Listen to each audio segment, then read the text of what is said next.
Hello and welcome to Take 411, a podcast powered by Another Chance to Bridge the Gap. This is a place where you can find latest news, information in relation to prison and anything happening in the community. Buckle in. Hello and good evening to everyone. This is Tawanda with Take 411, and we are here with another great episode, and we are super excited today to be talking to and interviewing with Mr. Kardell Sims. Mr. Sims, how are you doing today, sir? Oh, I'm doing pretty good. How about yourself? Doing pretty incredible. Thank you so much for asking. And we have a few questions we want to ask you, and we want to definitely give you the opportunity to share on the platform anything you want to. As we get ready to get started, I want to also go out to you, Alexis, my friend and partner that's always here, and just say hello to you and see how you're doing today as well. I'm fantastic. How are you doing? Doing pretty incredible. All right. Well, as I was saying to Mr. Sims on the line before the show actually started, I actually found myself in his Facebook group for a few weeks or maybe months. I'm not really sure. I guess, sometimes people add you and you just kind of click that you'll accept. So I have no idea who added me, but I just wanted to say thank you because I'm definitely all about positive associations and meeting good people that's doing different things in the community. And as I was saying to you before the show started, I don't know a lot about your story because I wanted to wait and hear it with the rest of the world. So this platform and this time today is all for you. And I'm pretty sure you're not shy and you don't mind talking and sharing. So I just want to ask you a couple of questions. So my first one is, tell us a little about you, like who you are, where you're from, et cetera, et cetera. Who is Kardell Sims? Yeah, I'm Kardell Sims. I'm from Missouri. My story is simply this. I grew up in a impoverished neighborhood. My mom was on drugs real bad. The drug I'm talking about is crack. My father wasn't nowhere around, so I learned how to hustle at an early age. And while hustling at an early age, I adapted this mindset that I was a product of my environment. And that mindset led me to juvenile detention centers and foster homes. While in the foster homes, I learned how to sharpen up my basketball skills. And then basketball skills took me to college, but I still had that same mindset that I was that was a product of my environment, that I was a hustler. So while in college, I wasn't doing or living the average life that your student athlete should be living. I was selling drugs, robbing, playing sports, still using drugs, just partying. And after my college career, I end up back at home in the same neighborhood selling drugs, selling crack. So I end up catching my first drug case and got a 19-year sentence for drug and gun charges. And I was sentenced to the Missouri Department of Corrections for 19 years, as I said. So when I went in there, I didn't do nothing with my time. I just played basketball and I sit on the yard and just kicked it and stuff like that. Just did a lot of nothing. Well, luckily that Senate bill passed and cut my time in half, so I got out early. But when I got out, I was ready, but I really wasn't ready. And I went back to the same neighborhood, same environment, hanging around the same people, ending up selling the same drugs. So that led me right back to catching another drug case. I beat that drug case on a technicality, got out, and went right back doing the same thing until the federal government picked me up a few years later. So while I was sitting in the federal government system fighting the federal drug case and a conspiracy case with gang activity, I just realized, I'm tired of doing this and something got to change because I was becoming the first victim of my own action. Not the only victim, but the first victim. So I just started bettering myself, reading different books, started self-learning a lot of things about business, knowledge of self, just all over the board. And I started drawing up a plan and visions of what I wanted my life to be like once I got out. I built a vision board while I was in prison, and every morning I woke up, I looked at that vision board, and I did everything I can to gain knowledge and take knowledge that's going to lead me to this vision once I got released. When I was released, I had 4 folders to my name. That's all I had. And in them folders was my goals, plans, dreams, and my vision and how I was going to attain them. When I got out, I went to a halfway house. I started taking life coaching courses while working the job. I ended up becoming a master certified empowerment life coach. Then I started my own business doing seminars about consciousness and success. And that's the way I took care of myself for a while until I found a job after I got out the halfway house. And from that point on, I just wrote books, and I just been building my business ever since then. You know what? Oh, that's definitely a lot, and that's real. And I know that so many people in life use those type of things, as you said, Mrs. Sims, and use that as excuses to just not even do better. And you're definitely an example. Yeah, that's real. All right. Next thing I want to ask you, something I saw on your Facebook page, one of my favorite two of my favorite words, vision, and hustler, because that I have my own idea and spin about that, and I see yours says visionary hustler. So tell us all about, and this is your brand. So where did this come from, and what does this mean to you and for your brand? Visionary hustler, yeah, that's my brand. That's what I built in prison. When I got out of prison, I knew Visionary Hustler was going to be the name of my company. It was going to be my brand. I got that name from a guy while I was in federal prison. He was working on some things that he wanted to do when he got out of prison, and he just didn't know how to align it. You know, he just know how to put it together. Even though he had a small vision, I showed him how to put it together, and just from stuff that I was reading. And when I got finished helping him out, he said, "Man, you know what? You a visionary hustler." And from that point on, I knew that was going to be the name of my company when I got out, Visionary Hustler, because I wanted to help people manifest their vision and be the boss of their mission. And that's basically what Visionary Hustler is, having the vision and putting the hustle behind it. Putting the hustle behind it means just putting the work in to manifest that vision. Absolutely, and those are just all action words. All right, that definitely sounds pretty incredible, so thank you for explaining that. And I'm just really so excited and looking forward to seeing everything that you've done and just making sure we're staying connected at everything that you're going to be doing. So that sounds pretty incredible. If you don't mind, and I know you don't because I've already emailed this to you before, tell us a little bit about what is your business. What is your business and what actually is? And I know you've been through a lot, and a lot of times people, like I said, I know people have gone through a lot of different things, and they say, "Oh, well, I've been through that; it's over with." But what actually inspired you to take action to this and start your business, and what actually are some of the things your business is going to do? Yeah, Visionary Hustler is the actual name of the business, Visionary Hustler LLC. But during the pandemic, and just like life, you got to make some strategic changes. So I made some strategic changes to the business and turned it from Visionary Hustler, which is still what I represent, but I turned it to Kardell Sims Enterprises LLC. What I do is I'm a reentry coach. I'm a prison expert. I'm a prison prevention mentor and consultant. And I help people that's getting out of prison, you know, build a blueprint and a map for what they really want to be and what success means to them now that they're out of prison. That's just one aspect of the business.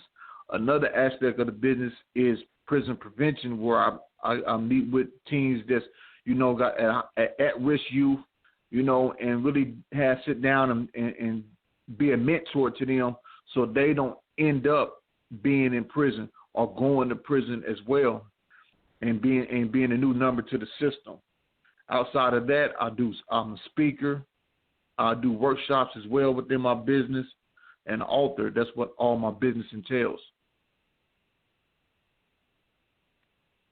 And that's actually what I'm actually seeing, you know, on Facebook in reference to reentry and so many things. And I definitely want to get and talk about the returning citizens and some of the recidivism rates and some things like that. So. How do you actually, and this is a sidebar question with reentry, who can get into your program? How do you get into it, and what are some of the prerequisites for a person that wants to actually enter into your program?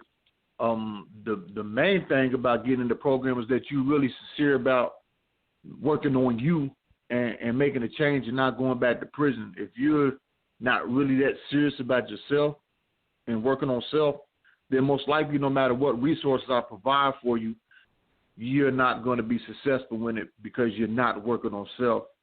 You can always, I'm open to anybody that's getting out of prison or anybody who has children that may be on the path to prison, I'm open and willing to work with just about anybody, as long as they are sincere about, where they want to go in life. You can reach me on all my platforms, all my social media, and my website. All you got to do is type my name in, Kardell Sims. My website is actually KardellSims.com, and it tells you everything that I do. You can leave me a message there or follow me on Facebook or Instagram and leave me a message there. If you reach out to me, I'm reaching back. I don't have a staff that's going to get back. I will get back with you directly.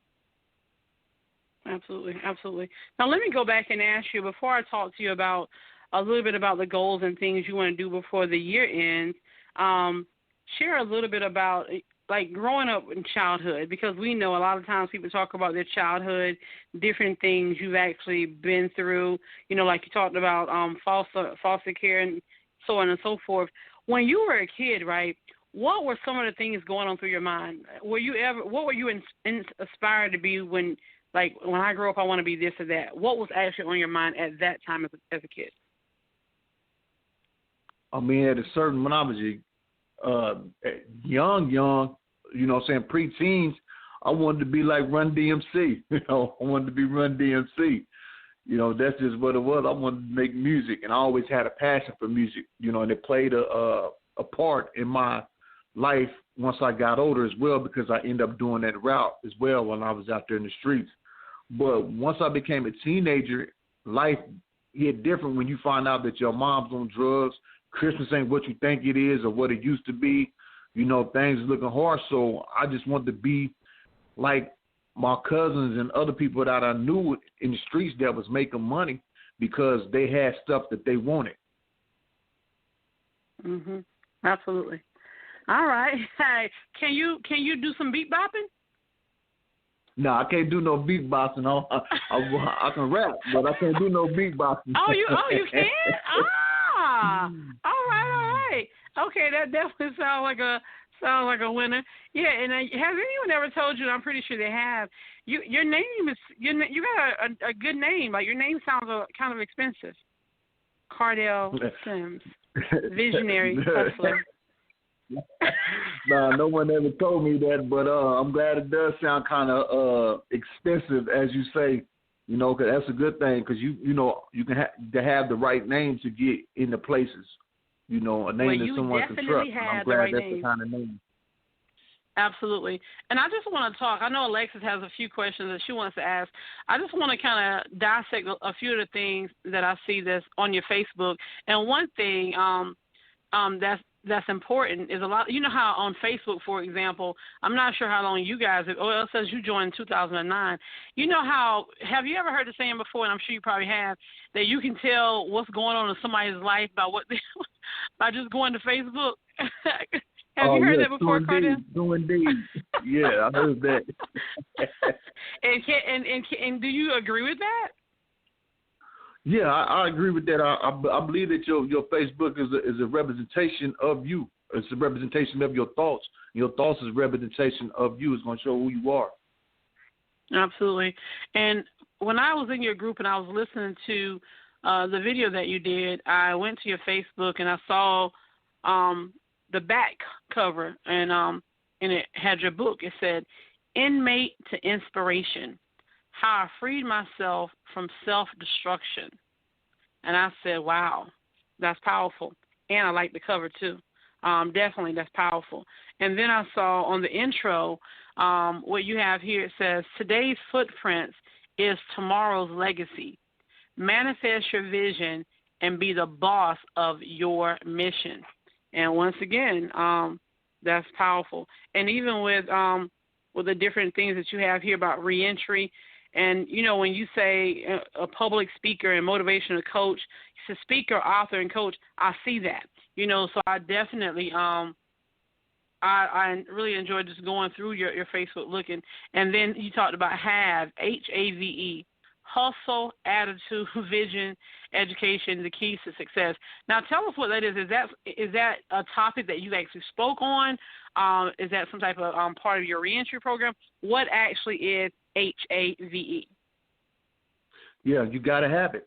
You got to have hustle, attitude, vision, and education, no matter what it is that you're doing if you want to be successful. I do a lot of seminars on HAVE, the keys to success. I wrote a book about HAVE, the keys to success, because you have to have the attitude. You got to have the attitude that you can change your life around, or that you can do something that people tell you that you can't do. You got to have that right positive attitude. Then you got to have a vision. What is it that you really want to be? What is it that you really want to do? Once you got that vision, now you got to educate yourself on how you can make this vision come into fruition, how you can manifest that vision. Once you get the education, now it's all about putting that work in. It's all about going hard. It's all about hustling, doing the steps that it takes to manifest that vision.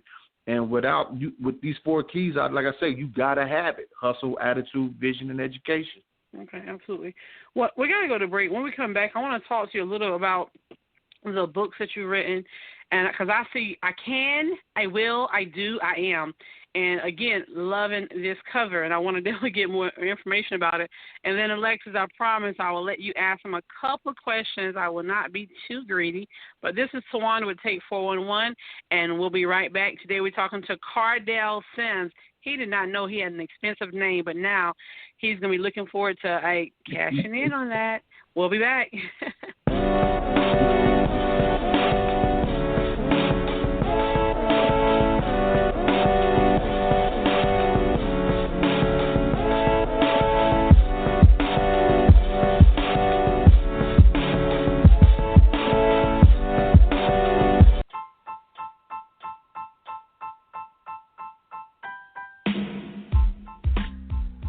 If you are seeking a website, logo, graphic designer, or maybe you're starting a business or anything that comes with business, personal, or even social needs, consider doing business with ELI Solutions.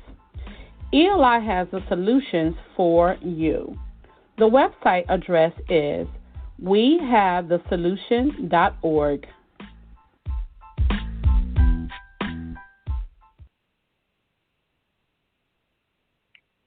Right, and we are back. And today we're talking to Kardell Sims about his life, his legacy, and the journey.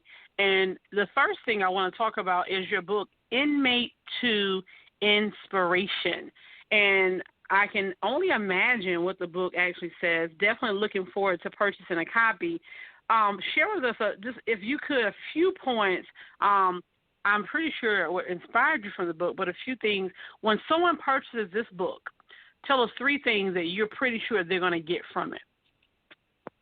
They're going to learn how to challenge their beliefs, prioritize what they value, and raise expectations for themselves.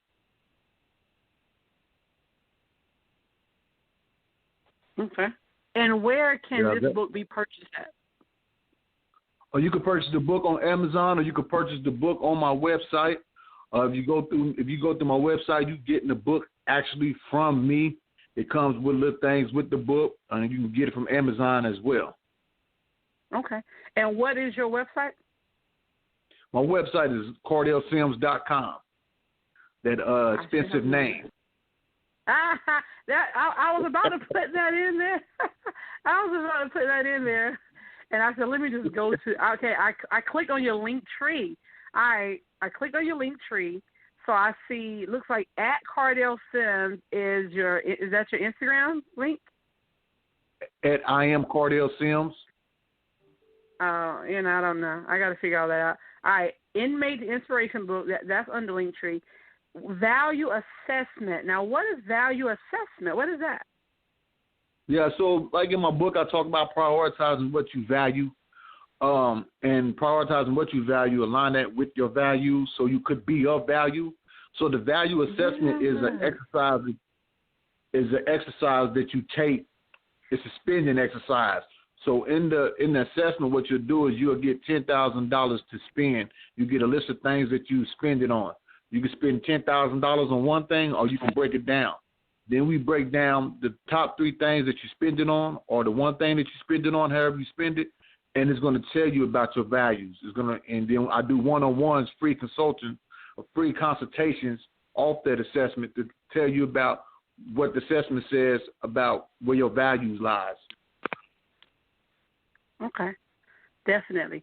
I can't wait to Alexis, I haven't forgotten about you, I promise. I just got about 100 more questions, and then we're going to see if you can ask me at least one before our time is up. All right, so you got Reentry Virtual Support Group.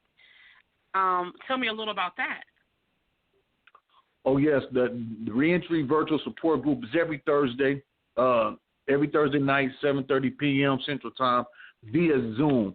I've been getting a lot of great, wonderful feedback that I started this group because a lot of time people get out of prison, they don't have a support group of people that actually been through what they're going through that can help them out, give them solutions to some of the problems that they face.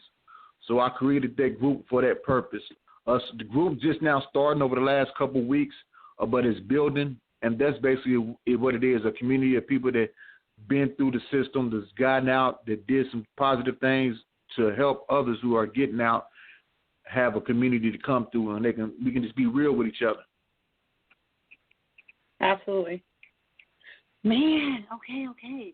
You know, I'm over here. You know how, Kardell, you know how the link tree is, right? As like when I click on that, it has all these things. So I'm like a kid at Christmas, glued to the screen, like, okay, this one, and this one. All right, so sponsor books, and as I'm asking you, I'm clicking on it too. So, all right, let me do this one. Sponsor books. It says Kardell's. Man, I'm telling you this name right here. I'm gonna have to take it. All right, Kardell's mission is to inspire people all over the world and help them through their lives around. Okay, help them turn their lives around. My bad. Make a difference in the lives of many in need of sponsoring books for prisoners, reentry classes, schools, or youth programs. You can sponsor 10 books, or you can sponsor more. That's incredible. I love it. And you actually have some sponsors already on your page. Tell us a little bit about your current sponsors. Yeah, my current sponsors, like one of the sponsors, Kendall Fickman. He's a good. He's known in the speaking field. He sponsored 10 books for Youth Detention Center in Atlanta. That's in his area. So what I did, I just reached out to him, sent the books on behalf of his sponsorship, and I set up meetings with the detention center. Anytime that I can come in and do a virtual speaking engagement or do one-on-ones with anyone in their detention center that they feel may need it, then that's what the sponsorship comes with. Love it. Absolutely. All right. Sounds good. All right. The next tab, reentry workshops. Yeah, I can hear you. So, yeah, my reentry workshops, these are workshops that I give. They broken down in 5 because the sessions are so long and it's a lot of exercises that you do in the workshop. I mean, we have self-awareness and expectations. In them workshops alone, we just gain information about who you are, your beliefs, your values, the expectations that you have for yourself, and so exercises that go with them. The value assessment is one of the exercises that go with that particular workshop. We do resource and gathering and finances, and we do life skills and health, education and employment, and relationship support and resilience. All of these play a role in the reentry. So the workshops are reentry workshops, and I host the workshops so the people that in the workshops can really have time to really dig down deep into what their needs, what their strengths are, and what their weaknesses are. Okay. All right. Got you. All right. So the next thing it says, Inmate to Inspiration T-shirt. Yes, that goes right along with the book. A lot of people that order the books, they get the T-shirt as well. It's just a shirt that has inmate, convict, inspiration on the front of it. The inmate is marked out with a line through it. The convict is marked out with a line through it because we don't go by that. We don't go by inmate. We don't go by convict. We go by inspiration. It's just that journey. And as at the bottom of the shirt, it has Visionary Hustler to remind you to manifest your vision and be the boss of your mission. Absolutely. And again, I'm reading all this from his link tree on Facebook. Now, finally to the website. Prison expert and consultant, reentry coach, prison prevention mentor, speaker, challenging beliefs, prioritizing values, and raising expectations that will free you from being an INMATE. And then he's smiling too. Okay, I got you. All right, definitely. Alexis, I'm going to let you have a couple of minutes and ask Mr. Sims a few questions while I study this website. But, yeah, definitely loving this green. Is green your favorite color, Mr. Sims? It's one of them, yes. Green, okay. What's your others? Red and black. Okay, gotcha. All righty then. All right, Alexis, are you there? Yes. All right, I'll turn it over to you. Oh, I'm allowed to ask questions now? I thought you said you had a couple hundred to ask. Yeah, you can ask just a couple, Alexis. I won't be too greedy. Hi, Mr. Sims. How are you? Oh, I'm doing pretty good. How about yourself? I'm fantastic. So I think it was pretty interesting that when you were talking about your story, you said you had the mindset of believing that you were a product of your environment, and that is actually a question or a battle between a lot of professionals, because they do say it's the battle between nurture and nature, whether it's in your genes that you're going to turn out a certain way, or does your environment help mold you. So in your case, you said you were definitely a product of your environment, where you made a couple of choices that landed you in prison. So my question to you is, what words of advice would you give out to people, especially the youth, who are in the same situation you were, where they're not in the best environment, but what words of inspiration or advice would you give them so they don't become a product of their environment? Yeah, I would tell them that being a product in your environment is a belief, and a belief is perhaps what we think is the truth. Doesn't mean that it is the truth. It's just something that we think is the truth. In that environment that you grew up in, just like with me, there was people that grew up in the same environment that made their way out of that environment without having to sell drugs, rob, or commit any criminal activity. They educated themselves. They had a vision to getting out of there, and they worked hard to get out of there. You have to use them people as an example because they represent faith, and faith is what we know to be the truth. Remember, I said belief is perhaps what we think is the truth. Not necessarily be true, but what we think.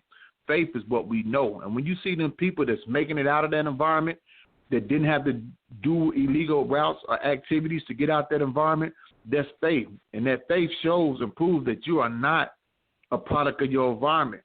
And once you see that and you start following their footprints and start being, then that's the fruition stage. And the fruition is being and showing that you're not a product in your environment to anyone else who might have that same mindset. Okay. My next question to you is, you said you started a Zoom group for prisoners so you can help them reacclimate back to being in the outside world. Kudos to you for doing that, because I believe that is much needed. So your group has been there for a couple of weeks now. What are the 3 top things you know that every person struggles with when they first get out of prison and are trying to get back into the outside world? They struggle with money, employment. Employment most likely is the biggest one, and transportation or housing. Okay. So with that group, and you said you use it to talk, it's a great environment for people to hear stories from others and to see how others are succeeding to acclimate back into the real world. But you said housing, money, employment, and transportation.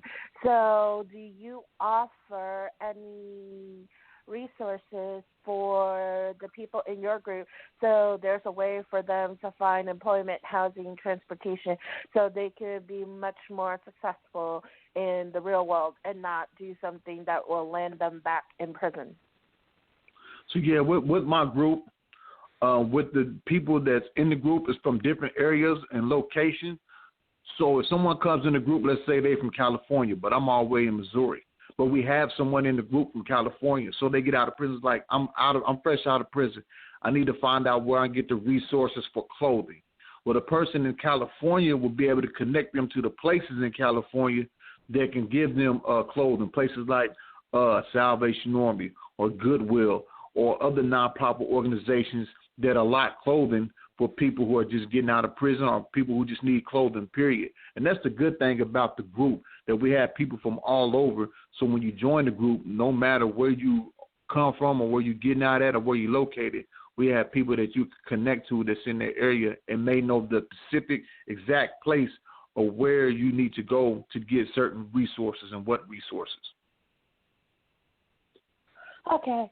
And my final question to you is, you started this group, you started the company Visionary Hustle, and you said you published several books. So what is it that you hope that people will learn from your story, so hopefully they won't make the same mistakes you did? What I will hope for is that people challenge their beliefs, challenge what their beliefs, because a certain belief can hold you back from being what you truly destined to be, and also prioritizing your values. To align with your values, period, and then having expectations for yourself. A lot of times people don't have expectations for themselves, so they allow just about any and everything to happen to them or be treated any kind of way. Don't be an inmate. When I say an inmate, it means don't allow something to impact you negatively, mentally, and take energy from you. If you do that, you are being an inmate to that circumstance, to that person, or to that situation. Okay. So I also heard that you said when you first went to prison, you didn't do anything with your time. You just played basketball and sat out in the courtyard and such. So what do you recommend that the people who are in prison right now do with their time besides just playing sports and or sitting out in the courtyard? Do you think back that you could have started your company a lot sooner had you used your time a lot better in prison? Yeah, I think people it's a saying that says re-entry starts the day you get locked up. And so when you sit in prison, don't just sit around not doing nothing. Utilize things, the library and stuff like that. Read, get some education, get some knowledge, and then start building you a plan and what you want to be and what you want to do when you get out. Instead of ordering hood novels, order business books and things of that nature. So you can start working on self, because if you don't work on self and have a plan when you get out, I guarantee you will return. Okay. So another question for you is, when you got back out the second time, right, and you knew that you were going to start Visionary Hustlers, did you have any trouble reacclimating back into the real world? Because you did share that story about a person who went to prison who was used to making a lot of money selling drugs, but when he came back out, he had to settle for a job at McDonald's for $7.25 an hour. So when you came out the second time, did you struggle with any of the things that you mentioned that most people do struggle with when they're re-entering into the outside world? Oh yes. Coming from my cases was drug cases. So coming from the point where I was able to purchase any and everything that I wanted when I wanted it, almost, to getting out and not really having finances like that, I had to acclimate to that, because I had to make an adjustment to that, because prior to me getting out of prison before, when I had to try to adjust to that, I just said forget it and went right back to the streets. This time I knew that I got a plan. I knew what I was really setting out and what I was going to do, and this was just part of the process. So I just had to trust that process. Okay. And you said you made choices where you played basketball and you sold drugs. So a lot of times, a lot of youth out there have struggles where they don't have a positive male role model in their life, or a lot of times situation at home is not a good situation where they're forced to hit the streets pretty early, and the only hustling they know is kind of like you, how they turn to drugs in order to provide a little cash for themselves to either take care of themselves or their family. So what advice would you give the youth out there right now before they start walking down the path that would land them in prison? Find you a mentor. Find you a mentor that's doing something positive. It may not be in the household, but it's somewhere in the community. If it's not in the community, it's somewhere on social media that you can really reach out to. Find a mentor. Mentorship is very important because it's someone that can guide you. Just reach out. I have a young guy that I'm mentoring now. He's all the way out of Michigan. I didn't know him. He didn't know me, but he followed me and he reached out to me to be his mentor. I'm that positive person that he can come to. We just keep it. I just keep it real with him. He keep it real with me, and I think that's the most important thing for those that's teenagers that's out there and looking about a half a step away from getting in the streets. Find a mentor. You know, they're out there. You know, they're out there. You got to find them.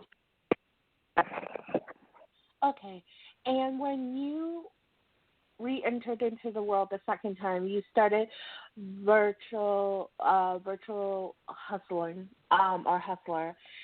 So you mentioned a couple of goals. So where do you see yourself finishing out the year of 2020, since there is now less than 60 days left in the year? What I see myself doing for the end of this year is putting together all my speakers an event that I have in the first part of next year. So I want to have all of that, all my speakers, all the event set, the topics and everything for my Incarceration to Inspiration virtual conference. It's a conference that's going to have a lot of people on there sharing their stories of going from incarceration to building the businesses and things of that nature. So I just want to have all that in order before the year is over with. Well, that sounds like you have some pretty big goals, and I really hope that you do accomplish those goals, because what I see you doing is so important. It's so important for the people who are in prison to aspire to be somewhat like you, where they come back out, they're able to reacclimate to the outside world, start their own business, and be an inspiration.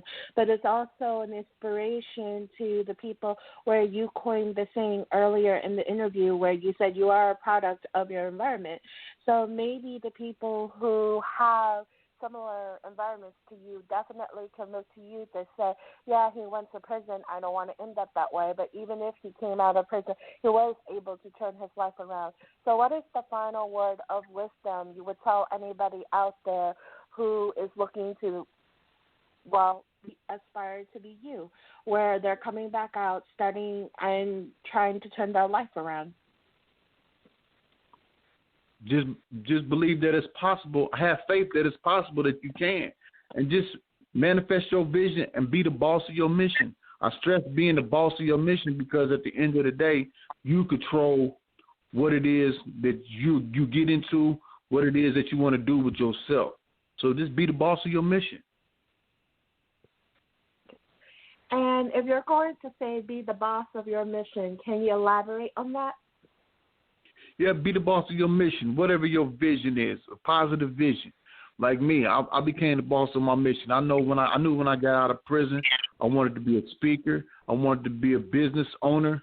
And so I embodied that. So everything that I did when I got out of prison was working on building that up to become that.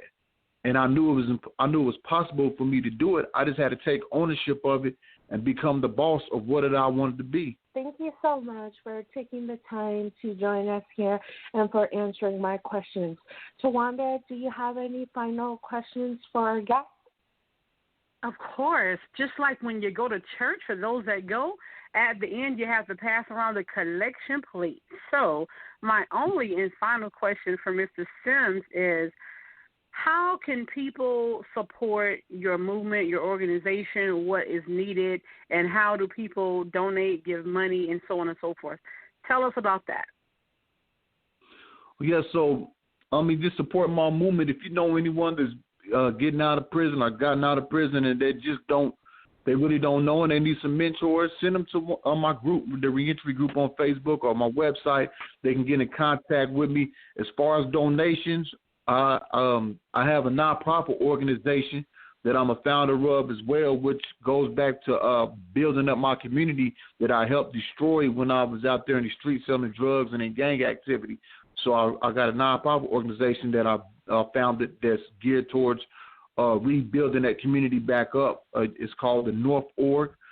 You can go to northorg.org. It has a donation button there. You can see what the North organization is all about and what we do. Again, that is Northorg, NORTHORG.org. Absolutely. Okay. Well, that definitely sounds pretty incredible. I just subscribed to your YouTube channel. We're definitely blasted out, getting others to subscribe, and I'm super excited, very glad that I was able to have the opportunity to get you on the show to meet you and find out a little more about you and the vision and the different things that you're doing. Can't wait to meet you. Any travel plans for 2021 that's already kind of on the books, as long as COVID doesn't prevent anything, or any places or any upcoming events, even if they're virtually, that people can plug into to be able to kind of listen to you? Yeah, you can plug into my podcast. It's tomorrow night, 7 p.m. Central Time. The podcast is called The Reentry Journey. You have to join my Reentry Group on Facebook in order to see it live. If not, it will be on my YouTube page on Tuesday. Also, I have, beginning of next year, my Incarceration to Inspiration virtual conference, January the 28th and the 29th. It's a host of speakers that's been incarcerated. They got out and built a business, and they're going to talk about their story. They're going to share their journey, the keys, and they're going to share what they do with their business. And I'm looking for 2021 to go to San Diego. San Diego has a lot of colleges that have reentry programs. So I'm looking to go out there, do some workshops, do some speaking, going to Atlanta. Just looking to be all over in 2021. Okay. Well, that's definitely exciting. I appreciate you taking the time to join us today and share all this information. We definitely want to support you and share this information with others. And is there any final thought or comment that you want to make before we end the show? I appreciate you all having me. Thanks for allowing me to come on to the show. And to anybody that's out there, you know, today's footprints is tomorrow's legacy. That's something to think about. You can always manifest your vision to be the boss of your mission. Just make sure when you do that, you give back. Because like I always say when I speak, it's not about what you gather, it's but what you scatter that's going to tell you the kind of life that you had lived. Absolutely. You have heard it first from Kardell Sims. Go on Amazon, purchase his books on his website, Inmate to Inspiration. Mr. Sims, have a good day. I look forward to being on your podcast tomorrow and definitely supporting all your movement. Until the next time, remember, together we can.